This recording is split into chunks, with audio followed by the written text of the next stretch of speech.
2월 20일 금요일 매일 묵상을 시작하도록 하겠습니다. 오늘의 본문 말씀은 요한복음 7장 1절에서 13절까지의 말씀입니다.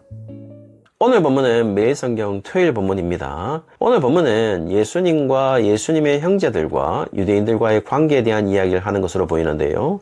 1절에 보시면 지금 예수님이 계신 곳은 갈릴리라고 이야기해주고 있어요. 그리고 특이한 이야기를 기록하는데요. 예수님이 유대로 가시지 않은 이유를 말씀하시는데 그것은 다름 아닌 유대인들이 여전히 예수님의 목숨을 노리고 있다라고 진술하고 있어요. 그리고 지금의 시간적 배경을 알려주는데 2절에 보시면 유대인의 명절인 초막절이 가까웠다라고 이야기해주고 있습니다.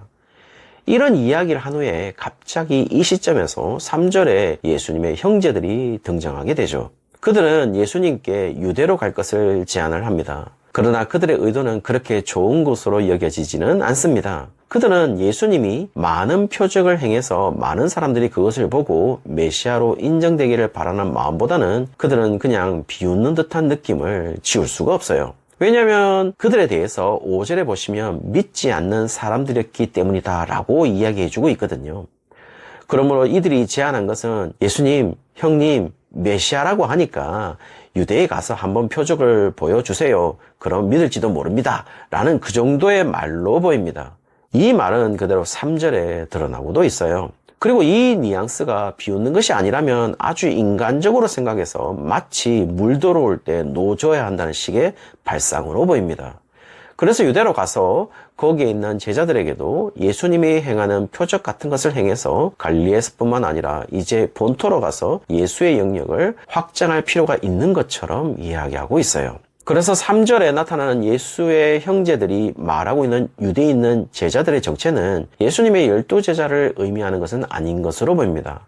아마 어제 본문상에서도 6장 60절에 제자 중 여럿이라고 되어 있고 66절에는 제자 중에서 많은 사람들이 예수님을 떠나가고 다시 예수님과 함께 다니지 아니하였다라고 진술한 부분에서 알 수 있듯이 예수님의 12제자가 아니라 표적 때문에 따라다녔던 불특정 다수로서 무리를 가리켜서 제자라고 지칭한 것으로 보여요. 어쨌든 예수님의 형제들은 유대에 있는 제자들도 예수님이 행하는 일을 볼 수 있도록 유대로 갈 것을 제안하고 있는 것이죠. 그러나 예수님은 6절에 자신의 때와 예수님의 형제의 때가 다르다고 말을 하고 있습니다. 한마디로 어느 때를 지칭하는지는 모르겠지만 지금 확실히 예수님은 자신의 형제들과 선을 긋고 있다는 사실을 볼 수가 있죠. 그것은 7절에도 드러나는데요. 세상이 예수님의 형제들을 미워하지 않았는데 예수님은 미워한다라고 말을 하고 있어요. 이 말은 세상이 왜 예수님의 형제들은 미워하지 않고 예수님을 미워하는지 이야기해 주는 것으로 지금 예수님의 형제들은 예수님의 편이 아니라 세상의 편이라고 단적으로 말하고 있는 것으로 여겨집니다. 그리고 세상이 예수님을 미워하는 이유도 이야기하시는데 예수님이 세상을 악하다고 말하고 있기 때문이라고 말해주고 있죠. 그래서 악한 세상이 형제들을 미워하지 않는 이유는 세상과 동일하게 예수님의 형제들도 악하다는 것을 말하고 있는 것은 아닐까요? 그렇다면 예수님이 말하는 악한 것이 무엇일까요? 왜 세상을 향하여 악하다고 증언하셨을까요? 물론 수긍은 갑니다. 왜냐하면 우리가 가진 기독교인의 통념상에 세상은 타락하고 온갖 죄를 짓기 때문에 악한 것이 당연하다고 이야기하지만 오늘 본문은 그런 생각으로 우리를 이끌지 않습니다. 결국 오늘 본문에서 의미심장하게 세상이 예수님의 형제들을 미워하지 않는다는 것에서 세상과 예수님의 형제들을 함께 묶으면서 예수님의 형제들도 악한 것으로 이야기를 하고 있어요. 그렇다면 예수님의 형제들을 향하여 우리가 가진 세상에 대한 일반적 이해를 가지고 타락하고 온갖 죄를 짓기 때문에 동일한 관점으로 예수님의 형제들을 악하다고 볼 수 있을까라는 질문에서 예, 그렇습니다. 예수님의 형제들은 인간 됨됨이도 행위도 비도덕적이고 비윤리적이고 세상처럼 타락했기 때문에 악한 것이 맞습니다 라고 결론 내리기가 쉽지가 않다라는 것이죠. 따라서 오늘 세상이 악한 이유와 세상이 왜 예수님의 형제를 미워하지 않는지에 대한 대답은 5절에 보시면 예수님을 믿지 않는 것이라고 정확하게 이야기해주고 있어요.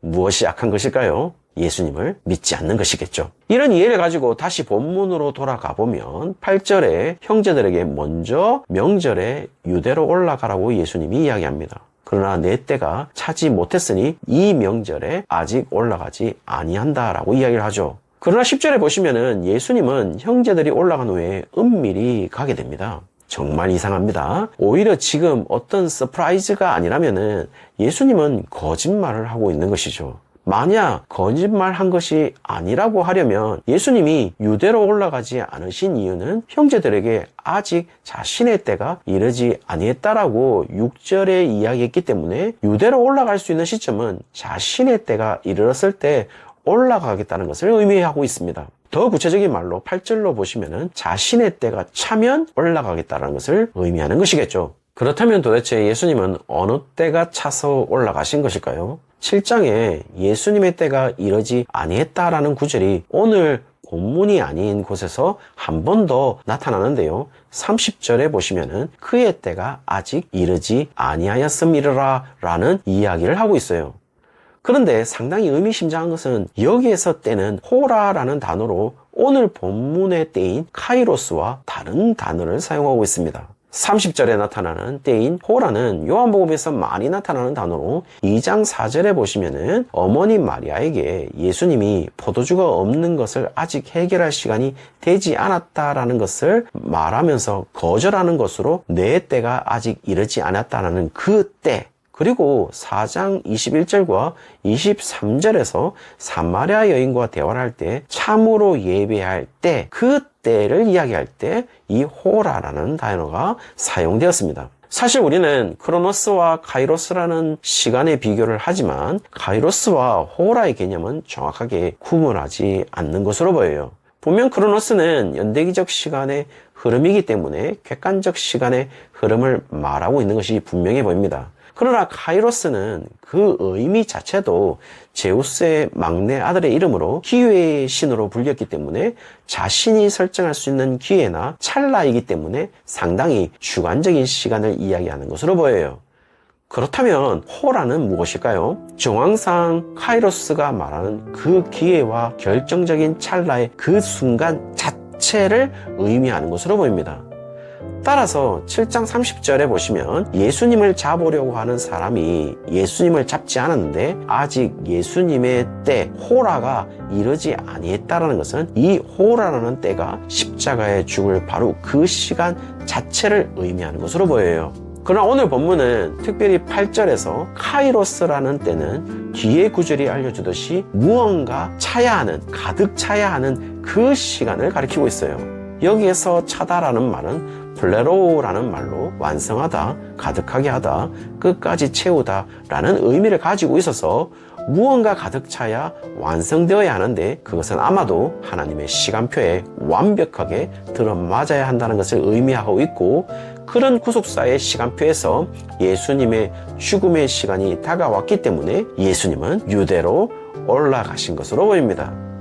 그런 하나님의 시간표에서 계속 움직이는 예수님, 그와 반대로 그냥 흘러가는 크로노스의 시간에 살아가는 유대인들은 하나님의 시간표에서 살아가는 예수님을 알아볼 수가 없는 것이고, 그런 시간표에 조금 심하게 얘기한다면 예수님의 형제들도 편승하고 있다는 사실을 이야기하면서 그들이 그렇게 편승하는 이유는 예수님을 믿지 않기 때문이라는 사실을 말해주고 있는 것이죠. 사랑하는 성도님들, 우리는 어떤 시간표에 살아가는 자들이라고 생각하고 계십니까? 우리는 분명 세상 안에 있기 때문에 일반적이고 객관적인 시간 안에 살고 있는 것은 분명해 보입니다.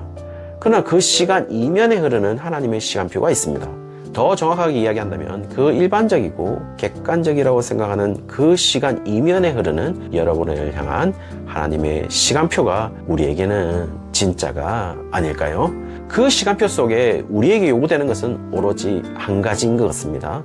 예수님을 믿는 것이겠죠. 오늘 하루가 우리가 그냥 유대인들처럼 초막절이 되어서 유대로 올라오는 종교인과 같은 삶이 아닌 진정으로 예수님을 믿는 그리스도의 삶으로 오늘 하루를 드리는 모든 성도님들 되시기를 주의 이름으로 축원합니다.